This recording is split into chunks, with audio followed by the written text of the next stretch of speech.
lifelong online learning. Lovely. So let me pause at this moment as we are moving further. I would like all of us to keep this creative moment, creative mindset, and proceed to the main concept of our session today. And for those who joined Thought Lab for the first time, welcome, welcome everyone. And for those who joined for the first time, the Thought Labs is the space where we meet with our community speakers, community experts, and we share and exchange about different learning and development topics. We exchange ideas. So if you feel passionate about any L&D topic and you want to share it with the community, let me know after the call.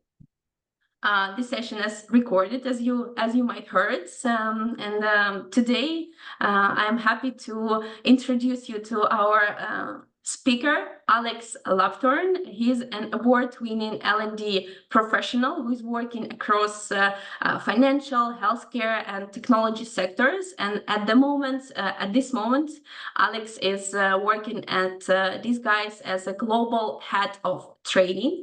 And Alex will share with us some practices and some examples of ROI in L&D. So Alex, no more delays, and the floor is yours. Oh, thank you so much. Hopefully everyone can hear me okay. Anyone just throws a thumb up or something? Great. I see a couple nods. Let me just do the age-old sharing of my screen, which we all love. Great to see so many people today. 50 people, no pressure. And yeah, thank you again for the intro, Valeria. As you said, I'm Alex Lapthorne. Welcome everybody. Today's talk is focused on demonstrating ROI in L&D. I know it's a bit of a tricky subject for some people, so hopefully it can provide some insight or interest for everybody on the call. Yeah, so excited to share some insights, strategies with you, and yeah, let's dive in. Cool, so hopefully there we go, now it's working. So in today's session, I just want to cover a bit about fundamentals of ROI, return on investment, its importance in L&D, methods we can use to calculate it, and best practices for demonstrating ROI to our stakeholders. So I'll try and incorporate some interactive elements to make the session engaging and practical, and to make sure you don't just have to listen to me the entire time. Before we get stuck in, just to reintroduce myself, I have over a decade of experience in L&D, which makes it sound like I know what I'm doing. I really hope so these days, across a range of industries from finance to technology to healthcare. And throughout my time in L&D, I've managed numerous programs and successfully and less successfully demonstrated their value to stakeholders. I'm by no means a specialist or an expert in learning analytics, but what I hope to do today is share some of the tips and insights that I've accumulated through the gauntlet of time I call my career. So, dive into the core concept of our discussion, return on investment, or ROI. So just to lay the groundwork, ROI is a performance measure used to evaluate efficiency or profitability of investment. So in the context of L&D, it helps us understand the value we generate from our training programs relative to the cost. But simply put, it answers the question, are we getting our money's worth? And understanding ROI is crucial in business because it provides a clear metric that we can use to gauge our success. The basic formula for ROI is quite straightforward. Net benefits over costs by 100 gives you an ROI percentage. Formula on screen gives us a percentage that represents our return on investment. So if we spend £10,000, I'm in the UK, so we need pounds, on a training program, and the total benefits are 15,000, then our net benefits are 5,000 and the ROI is 50%. There we go. easy definition, no issues, short talk today. Thank you all for coming. However, it's not always that simple, as I'm sure many of you have already experienced. In L&D, demonstrating ROI can secure ongoing support, budgets, align training initiatives with wider business goals, and prove value to programs stakeholders. Like I said, it makes sure we get the most bang for our buck, and trying to measure it and demonstrate it is key. Just a quick poll in the chat. What's everyone's rough engagement with calculating or showing the success of learning projects? Are there any measures you use? Is it something that you're wanting to do, already doing? Is it something other people on your team do? What's people's familiarity with this as a topic?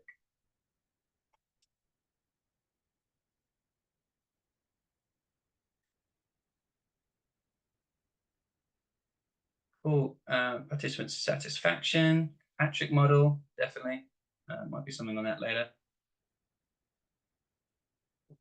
Not doing it and keen to start. Hopefully this can give some benefit then. And yeah, still fighting to understand how it's possible. Fair enough, because it is something that, yeah, a lot of people struggle with. And like I said, I've done very well and I've done very badly in other roles.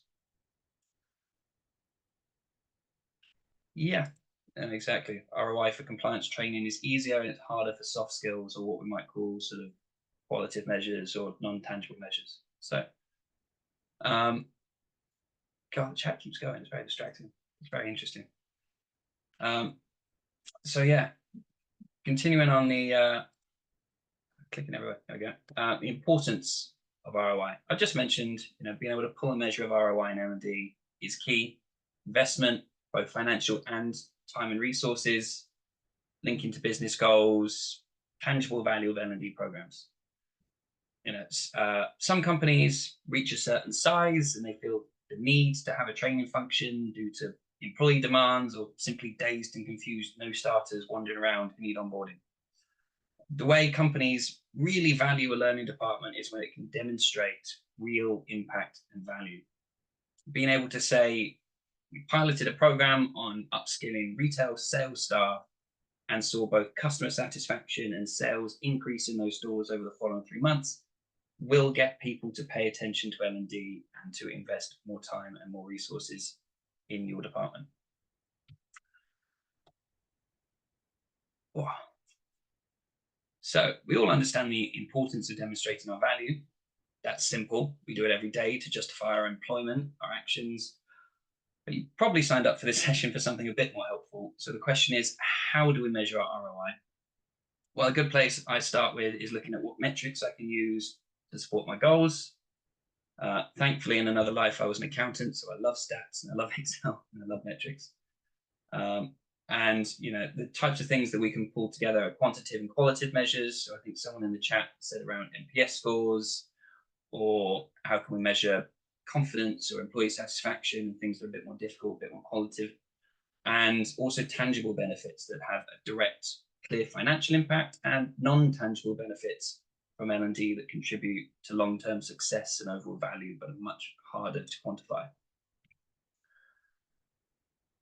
So you've got to start somewhere. So it might be identifying your key metrics. So when I look at quantitative, qualitative, the things that I try to use or identify when I want to review a training program that we're planning or have already launched would be things along the lines of productivity metrics. So measurements of output per employee, efficiency improvements, reductions in error rates. All of these things can help build that picture of ROI when you come to putting that together. Financial metrics, probably one of the easy ones, direct financial incomes such as increased sales, cost savings, profit margins. Performance metrics, so improvements in job performance, achievement of goals, attainment of KPIs. Retention, employee retention rates is a great thing to look into. Turnover rates, the cost of employee turnover. Don't be afraid to link up with your HR team to get that data you need to evidence the impact of your program. And engagement metrics, so things like engagement scores, participation rates in training programs, feedback from engagement surveys. These all normally fall into the category of quantitative, or qualitative, numerical, or descriptive. So I've listed out a whole bunch of examples. But again, there are things like decreasing production downtime, employee satisfaction surveys, number of projects completed on time and within budget, just to give some examples of the types of things that we can try and pull out when we're trying to measure the impact that we're having. Oh, long list. Another way to look at the metrics or benefits from a program is to categorize it as tangible or non-tangible. So tangible benefits are quantifiable, they're directly measurable. It's, again, one of the easier ones. So productivity increases, improved performance leads to higher output, easy ROI. Cost savings, revenue growth, time savings. If you look at activity rates, or if you track employee time, you can see reduction in time to complete tasks. That can then equate to employee hours, value of that employee per hour. That's a direct financial impact. Some examples of tangible benefits would again be sales revenue. So if you do sales training and that leads to a 15% increase in quarterly sales revenue, then great, you've got easy financial impact. Quality improvements, you could do quality control training and it reduces product defects or support tickets by a percentage, or it enhances customer satisfaction. So these are the types of things to have in mind when you're building out a program that you want to then measure and demonstrate the impact of later on. On the flip side, the intangible benefits are outcomes that are more subjective, much harder to quantify, and as I'm sure you all know, they're very critically important. So again, examples of things like employee satisfaction, so how happy and satisfied are employees, retention rate, brand reputation is one of those things that you can try and either do public surveys of, or you can try and see when you hire people, was it due to the reputation of your brand? But it's one of those things that's very hard to quantify, but it's one of those things you can identify when you know that's a good brand, or I want to go work there. I think we'll have those, but it's quite hard to measure, and that falls under this category of intangibles or non-tangible benefits that we can impact and improve through training. So again, things like employee turnover rates, so career development programs, reduction in turnover. If you do an innovation workshop with a product team, then you could say, well, actually, we've had an increase in the number of product ideas. So that's a direct outcome from the training and feeds into innovation or product development and things like that.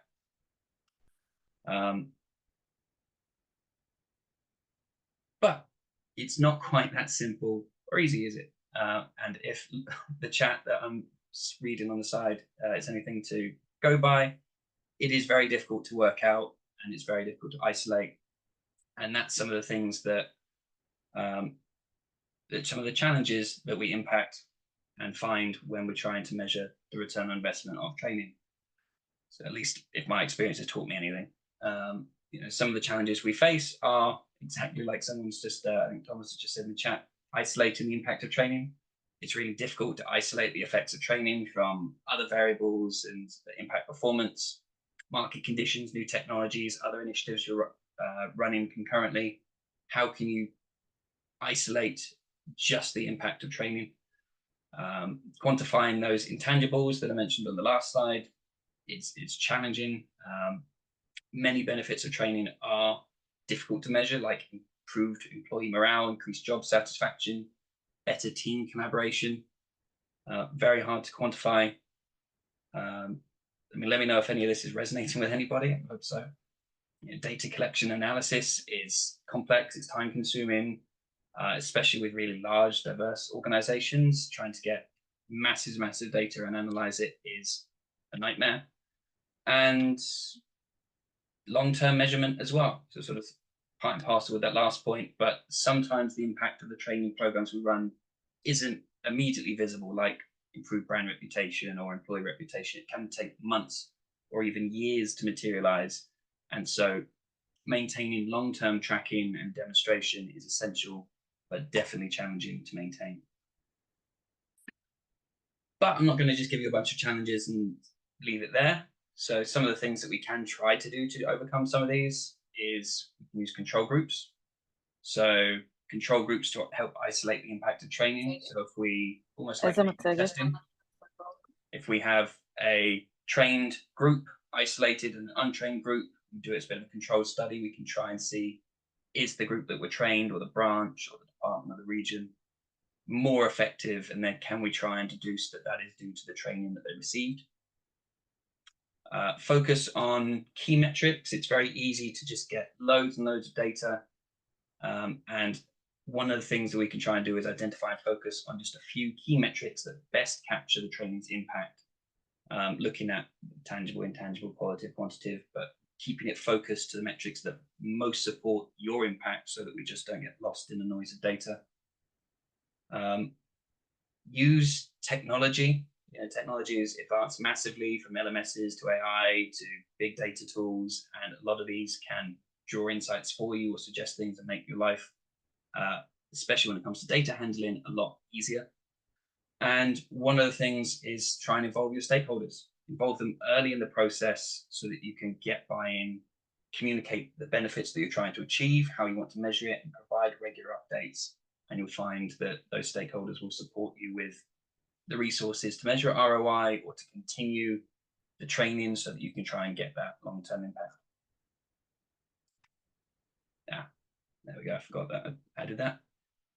Cool. So just to pause there, we've covered already some core aspects, such as how we can measure ROI, so the challenges faced, and to delve a bit deeper and make sure everybody's awake, because I know that was just a lot from me. We want to move into some breakout rooms. I did say it's going to be interactive, for a bit of group discussion. So I think Valeria is going to manage that. But in your groups, just have a bit of a discussion about what are some of the metrics that you're using already. What are some of the challenges that you've encountered when you try to measure ROI in your organization? And how have you addressed or attempted to address these? So we'll go breakout, do that for about 10 minutes, and then come back and hopefully share some people's experiences and insights. Cool. So hopefully that sounds good. And I'll leave it to wonderful Valeria to arrange breakout rooms, because I can't make Zoom work at all.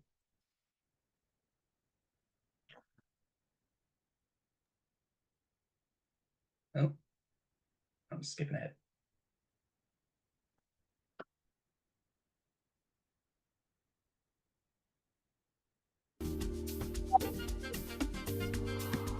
Hello, welcome back.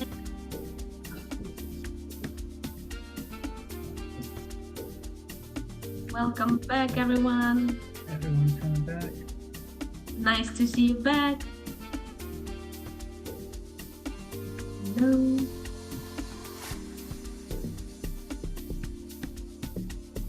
Hello.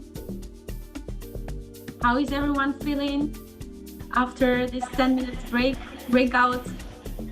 Let us know with the thumbs up, thumb down, neutral, or we have some hearts, some up. Good, nice, lovely to hear. Welcome back, everyone. Oh, we have millions of thumbs up. Okay, I think everyone's back now.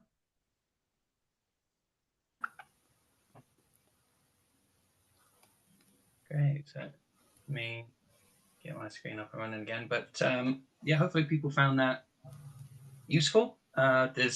Who wants to be the first to share some of what they spoke about in the breakout room?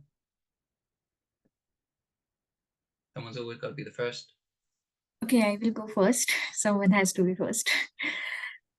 So we just got time to discuss two main issues, like first and second point. We didn't reach to third point because we realized that all of us are a bit frustrated in return of investment and how and everything. So first was like, what ROI metrics are you currently using? So we discuss, and I am using survey, and one of the person is also using like Saad is using like adaption, or what is like whatever training they are providing, are they really going to be effective, or do they need more training budget? Start, correct me if I'm wrong, because I'm just trying to collect all the thoughts that I had. and what challenges have you encountered? So my organization is quite new, so we are just still setting up the entire thing for ROI, and other members of my group was more like what is the budget for training and what is the impact it is providing, and etc. Yeah, I will not take much time. Yes. Great. And how was that sort of shared between the two of you, those challenges, or is that something that is, because your organization is quite new, it's building those training budgets is something that you're trying to get ROI for? I lost my train of thought there. Yeah, it was just one of the challenge that we don't get a lot of budget when it comes to training, but when it comes to impact, everyone want a very huge impact. Or if it's a behavioral training, something which takes a lot of time because it's a behavior and people take a lot of time to change the mindset. But a lot of time, leadership team or a C-level executive expect that you give training today, you have to have result tomorrow, even if it's a behavioral training. So that is the one of the challenge that I am facing right now. And yeah, like those things. Yes. Yeah, I could probably just add to that I work in housing industry, and it's the big push by the regulator and by the industry because of a few bad incidences to make good repairs to the properties that we have tenants in, and we've got a lot of complaints. So our business focus is reduction in complaints and moving from physical services to digital services to speed things up. So our KPIs are very for training is very much linked to those business outcomes, which is can we provide training on a good customer service culture, how to handle difficult conversation with tenants that could ultimately reduce the number of complaints that we're getting. And so what I liked about your earlier presentation is this is very directly linked to a business KPI. If you don't see a reduction in complaints, the view is that as far as the learning solution is concerned, it's not working.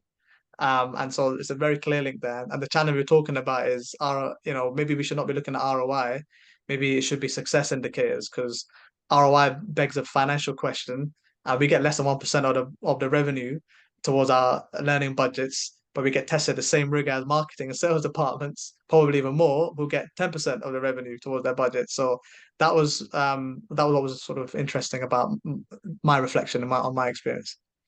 Definitely. And yeah, thanks both for sharing. So, and all your, I guess one of the things that would probably help you from this would be less on like the budget or the cost. And if you can demonstrate more value in training, then you might be able to get more budget in future. So it's sort of switching that conversation from what's the cost to actually like what's the value we're bringing, because that always resonates really well with your sort of C exec level people. And then on the housing side, yeah, definitely customer satisfaction, reduction in complaints, and I guess there's also the isolating that is going to be a challenge for you because I see that with saying in my company with our support team, we might have a reduction or an increase in support tickets despite the fact we've done support training with clients and it's completely isolated. It's a new product or a new build that's launched and has some bugs, so it's quite difficult to isolate. I imagine it's probably the same for you. And just very quickly, I think you make a really great point. And the other thing we realize is that some of it's not a learning solution; it's actually a structural problem. So we split all of our property. We have 700 in the UK. What we've done, we've sort of clustered them, and we've given each cluster to a particular person. So 100 properties per person. That's actually working much better in streamlining and reducing complaints than a learning solution. So that in and of itself has been quite interesting to explore. Yeah, definitely, and sort of detours away from some of the ROI stuff, but some of the more ways to make L&D effective is looking at it structurally rather than we had this in an old company. It was just give them more training. I'm sure everyone's heard that, like just train them more. And the reason why we had really bad completion metrics was because it was a really busy retail environment, and we sent everybody headphones so they could actually hear the videos and listen to the training.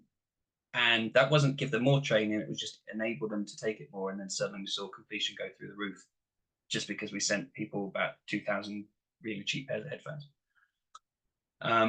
Cool. I think probably time for one more. Just with a lot of breakout rooms. Anyone else want to share anything they discussed? I don't know this. I would be maybe curious if you will have some tips for ROI in leadership development. We discussed it quite a lot, that we always see their challenge because it's hard to translate how much the training impacted some improvements, because usually more things are happening across the company. I don't know, org structure changes or new senior leaders are hired, etc., etc. So, do you have any tips or any experience with that? Yeah, leadership development is very much one of those areas of focus because they try and retain top staff and people who are decision makers. And I guess probably the question I pose back is, what is your key goal or thing that you're trying to change via leadership development or via training? Is it you're trying to improve employee satisfaction and make people not leave or be happier at work? Are you trying to support change management? Sort of what's the goal that you're trying to get out of developing the leaders in your organization? It's turned into consulting. I love it. Okay, so probably it was a combination. We started actually with learning leadership development from zero, basically. So it was like to start leaders working with people or help them with their development to improve satisfaction. But the struggle is that, as I mentioned, a lot of things are happening, and I don't know how to tell exactly which part goes to the training. Okay, And yeah. I don't know if it's possible. I think definitely the thing there is, at least probably the way that I'd approach it, and again, might work, might not work, sometimes you've got to try things, would be going back to those earlier slides where I talked about metrics, trying to think about everything that you influence, either you want to influence or you know you're influencing via what you're doing, and then focus that down to, this is the things that we're doing, and then try and identify the other factors that might be influencing that, because you could either try and remove some of those factors, or you could try and do a controlled study or something like I mentioned. So if you say you educate and do training with regional directors, you only do it with a portion of them at a time, so that you can see we only train the West region and all the RDs in there. Then can we see that, because all the other factors will be affecting everybody, can we see that net overall, whatever score or whatever metric you're trying to develop improves there? And you at least can say, well, there's definitely some impact from training. Or amalgamate some of the different metrics and just say, look, acknowledge that there's multiple factors, because there's no such thing as an absolutely perfect controlled study, and just try and tweak the messaging so that you can add the fact that training is implemented and things are going up, and try and allow C-team or exec people to draw their own conclusions from that. That's not sort of the best answer, I guess, but yeah, it's probably where I'd start. Okay, thank you. Cool. Anyway, no, thanks everybody for sharing. I hope everybody enjoyed that. I did say I was going to get interactive. Back to listening to me, so hopefully everyone's prepared for that as well, and I'll try and keep it interesting. But yeah, again, thanks to everybody who shared. Hope you found hearing about each other's challenges and solutions helpful. Someone mentioned earlier about the Kirkpatrick model, which I know everyone's very familiar with the Kirkpatrick model, or they might not. One of the things I wanted to highlight, because it's still unknown or unused by some people, is the Phillips model, which is just the Kirkpatrick model with ROI as stage 5, and then Phillips just renamed it. Now tries to take credit for the whole thing. But yeah, some people might not know this approach at all. Some people won't be familiar with Kirkpatrick, but just as a way to try and pull out ROI. This is a framework for evaluating the effectiveness of L&D programs. So it goes beyond sort of simple ROI calculation that I showed before. That's 50% ROI on our investment, and provides a bit more of a detailed analysis on the impact of training. So the Phillips approach does have the 4th and Kirkpatrick and 5th. So it has 5 levels of evaluation. Reaction, which measures our participants' initial reactions to the training. So did they find it useful? Did they find it engaging? Learning, so have people actually used the skills gained from training? So if we measure whether people were taught on a new process, is that process being implemented? Have people acquired the competencies that we're trying to instill? Application, so that is whether people, or implementation, how well people are applying what they've learned, are they using the new skills, business impact, So the impact of training on business outcomes, so it gets a bit more financial. Has there been a performance in an improvement in performance metrics? Sorry. And lastly, the addition that makes it unique, ROI. So going back to monetary benefits of the training to its costs, what's the financial return? So an example of how this might work, because I know it's all easy just looking at it on there. Suppose we implemented a sales training program, again, a bit of an easier example, very financial, aimed at improving sales performance. Applying this model would look like we surveyed participants immediately after the training. 90% of them said that they found the training valuable. That's our reaction. We did a knowledge test before and after, so it's always good to know what you're doing before you do it, so you can have that comparison. So we're going to do a knowledge test, so we should do one before and after that comparison. And scores went up by 40%. So people have learnt because those scores have gone up. And then we observed sales behavior, techniques used, and then see that a percentage of people would be using those new skills, acting in the way that we've educated them. And then you can look at impact and ROI. So again, with the sales example, we nailed sales performance metrics. Sales is really easy to measure. Sales increases by, say, 25% in the quarter following the training for the people that participated. And then we can use that and say, okay, well, the net benefits from increased sales, subtracting the cost of the training, so the ROI was 150%. And it's not just ROI, but we can use this model just to provide insight into the wider impact of a program. So even if it doesn't look like the ROI score is as high as you want it to be, if you're getting positive reactions, you're seeing people are gaining those competencies in steps 1, 2, 3, 4, then it does paint a nice comprehensive picture for people. And the best way to use this model is defining your objectives. So defining what objectives your training program, what you want to achieve in advance, developing your evaluation plan. I think I mentioned it there, but know how you want to assess your training program before you implement it. Makes it a lot easier to track and collect that data at each level. So as you're going through, you're collecting data, using surveys, measuring reaction, tests for learning, observations for application, performance metrics, etc. Where can, it's already come a couple of times, but isolating the effects, so using control groups and statistical methods to try and isolate the effects of training from other things always helps to emphasize that this is a direct training impact. Now, I'm just calling out one additional method for displaying metrics and impact. There's others, and to cover everything would be a very long talk, and we'd need more coffee. So what I want to highlight is that by thinking about impact, reaction, measurement of your training program early on, it can help you greatly later down the line. Also, no model is perfect. The Phillips model is nice because it feels comprehensive. You can align it easily with business goals. It's got a very structured approach, but also it's complex, it's resource intensive, collecting all that data. It's still difficult to isolate effects, and sort of no getting around that. It's still difficult to try and quantify intangible things, and there's a big data collection burden. But if you want to implement this, again, it's a model that I've used sometimes. I do recommend you can simplify it, so you could create a simplified version for smaller organizations that don't have the resources to do mass data collection or to go to this much effort. You can use advanced data analytics. Again, I'm a bit of a nerd, I love spreadsheets, but you can use machine learning, AI, reporting tools, predictive analytics to try and help and identify training links to business outcomes. And streamlining your data collection is a burden, but using technology, using clear processes and identifying clear goals means it's very easy to collect that data at the end of the day. And I am accidentally used my scroll reel, so everybody got a sneak peek of what's coming up. Where was I here?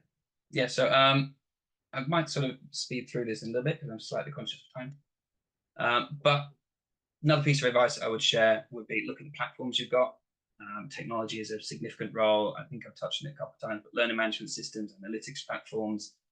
My LMS is synced to our HR system and to Salesforce, so I can use those interconnected platforms really easily to review sales training against sales numbers for that particular salesperson and see if there's been improvements or whether Employee satisfaction from surveys is higher against people who have done a larger quantity of training or is more engaged on an employee by employee basis. And this really helps me to try and pull my data by not just staying in my training ecosystem, but branching out into HR, sales, IT, and trying to get them to give me their data.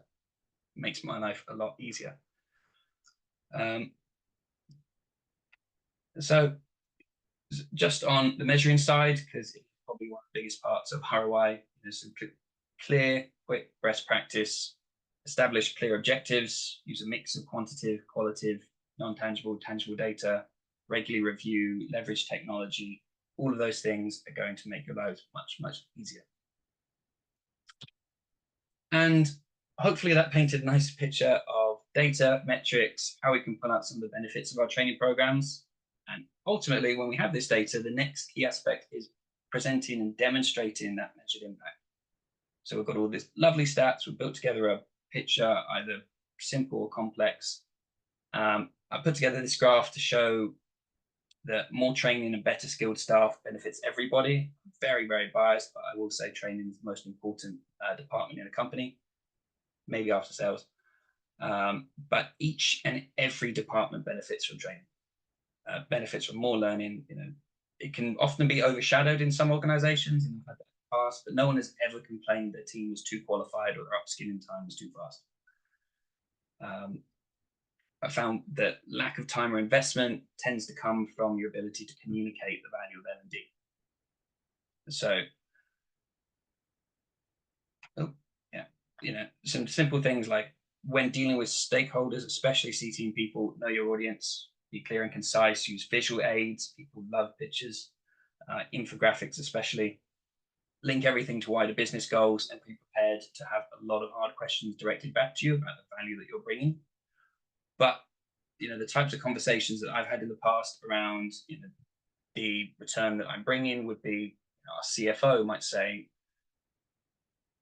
our L&D program is quite expensive, or they want to see a clear return on investment. And I would respond with something like, our leadership training program had an increase, 20% increase in team productivity for people who are in production roles, and that resulted in the cost saving of £50,000 annually.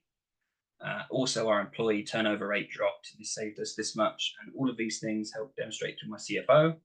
But then if I was having the same conversation with my HR director, I might focus more on that employee retention, new hire, time to competency reduction, and improvement in job satisfaction. So sort of tailor your message to the people that you're talking to, because training impacts everybody. God, I really am running short on time. Sorry, Valera, I should have timed this better. And yeah, I share a few examples of how I've demonstrated training impact. I've used ROI across different projects, different measures, and I hope it can give you some examples of how it might fit in your organization, because always you need to try and tailor it to fit specific business needs to make sure that it's relevant to the people that you're talking to. So, three of my most recent job roles. Sony, on the left side, it was lots of reporting. It was difficult to show ROI. It was reporting without analytics. And we would say, hey, we improved our online content. Our completion rate increased. And I was like, so what? We churned out product training. We moved on to the next and the next. And we weren't really reviewing the business impact we were having. It was probably one of the examples of not doing it very well. And lo and behold, actually, our training team all ended up getting made redundant at one point because we struggled to demonstrate the value. Even though we knew we were having it, it was that ability to demonstrate it. Conversely, at Medivet, much easier time to metrics. We went in with a plan around sales, costs. All our vets had a CPD budget and an hours requirement, which was critical business important. So without 35 hours CPD, most of our staff couldn't practice, which obviously affects production. So very, very important that they'll get a certain amount of training. But we could look at the average spend on an hour's CPD, do an hour's webinar, and then go, okay, 1,500 people logged into this webinar. It cost us 100 quid to facilitate, and that's got a direct ROI of about 50,000 for that £100 spend. So massive returns because we're using digital tools to operate at scale. But then beyond just the clinical work, we would deploy training on IT systems and measure the number of IT tickets we got afterwards. Or we ran debt reclamation training. And then this was one of the areas where we tried to do isolation. So we did debt training with region by region, and then we would see progressively whether the levels of debt in each region stayed the same or went down, converse to the people that didn't get training. And then we could say, well, people that did have the training, they learned how to talk to customers, they learned how to reduce those debt numbers, and then we could demonstrate this is a direct impact from the training they've received. God, I've got that written on this slide. Lastly, Disguise. So there's a slide on the right, very, very cool place where I work now. Totally different example to the last two. It's outward chargeable client training. So really, really easy ROI there because it's direct revenue from training. But beyond, we hired a person, we delivered X amount of training, we brought this much revenue. It's things like if we run training with the sales team internally, do we see revenue increase or an increase of training being featured in quotes? If we create courses focused on top support ticket items, so we go to the support team, we say, what are your top 10 big issues? We develop training around that.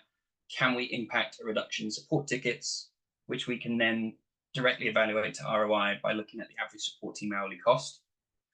And we're looking at building out better onboarding for new starters at the moment. And already we know how we want to evaluate that, which is asking each department head, what's your training requirements, but what's your time to competency for your new hires? Some people say it's about 6 months till someone in my department becomes useful. And then we can measure whether that's reduced and then offset that against the role salary to show that there's a financial return on investment for the onboarding that we've done. Cool. How am I doing on time, Valeria? Probably bad. All right, I'm going to go.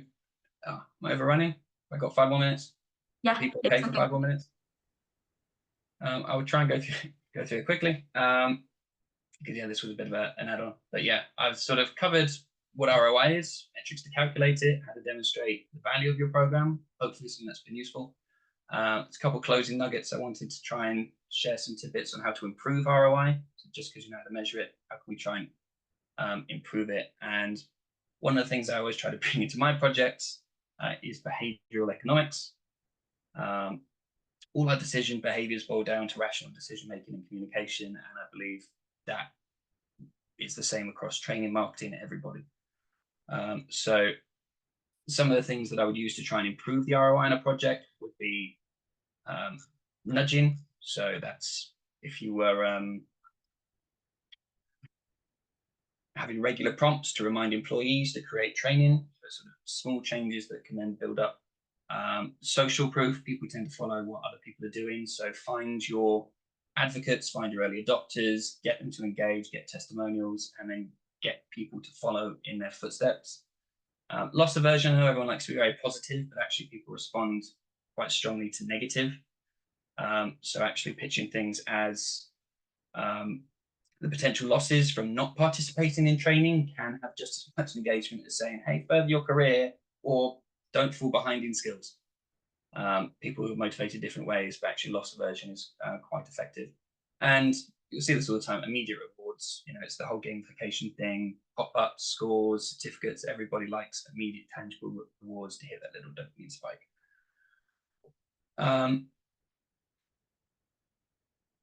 Did have some trends in our L&D. Trends I might go through that, skip over this. It's anyone who's really been on an L&D talk should know about micro-learning, mobile, blended, and social. So just wrapping up, because yeah, I'm over time, so apologies to everyone.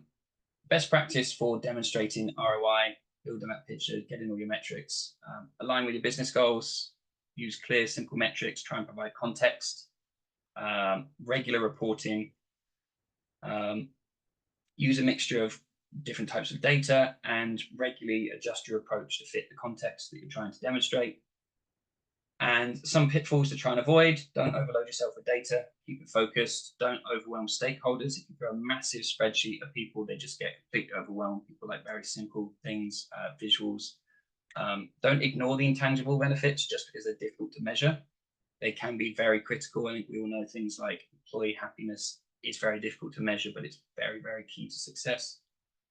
Don't have a one-size-fits-all approach. I think everyone probably understands that, you know, our ROI demonstration needs to be tailored to the audience the same way that training needs to be tailored to an audience. Different stakeholders have different priorities, different interests, so we'll get better buy-in, communicate our value better by tailoring things. And do this with exec summaries for people at C-team level, visual reports, interactive dashboards works really well if people want to deep dive into a data a bit more. And generally, I always use a storytelling approach. I think people remember how you frame things, and they remember how that makes them feel, and it sort of creates more of an emotive reaction rather than just purely, we did a thing, here's the impact. It's the sort of the story of what you were trying to do, what you've done, how that's impacted, really can resonate well with some people. Cool. So 4 minutes over, a little bit rushed at the end, so apologies. I did not time this that well. I'm happy to stay on for a bit for anyone who's got some Q&A. But Valeria, you had a question to remind me to ask people at the end. I've totally forgotten it because I'm so rushed now. The question was, what resonated the most with you from today's session? Oh, thank you. You can let us know in the chat, or otherwise feel free to unmute yourself and share.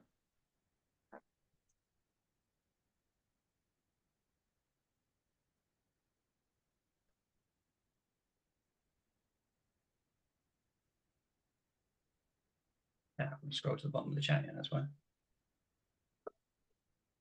Yeah, so any questions anyone's got? Anyone want to highlight anything that they found useful, or potentially I could expand on in that later talk?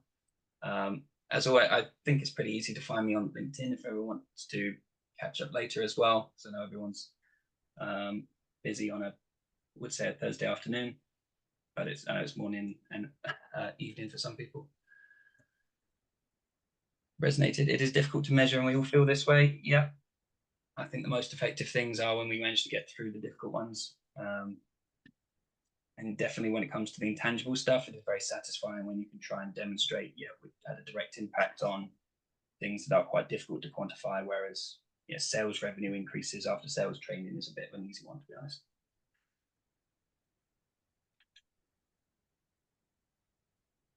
Yeah, any questions anyone wants to ask or anything like that, or any feedback on what I've gone over in the last slightly over an hour?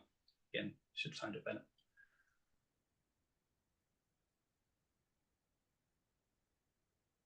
Yeah, Alex, and I think the rest of participants agree with me. It's indeed quite a heavy topic to dive into, and we all agree and on the same stage that it's not a easy, quick, easy fix solution.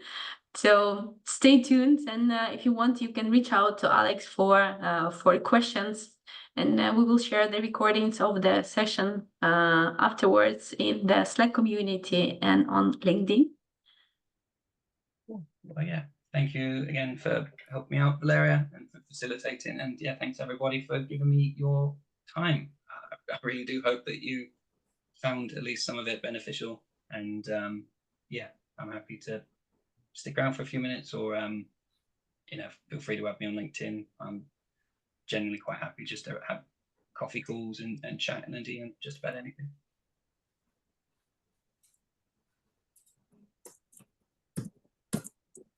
Yeah, everyone, and yeah, we will stay in the call with Alex, and if you want, you can chat.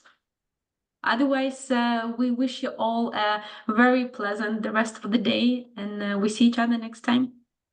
Thank you, Alex. Thank you, Valeria. It was really nice session. Thank you so much.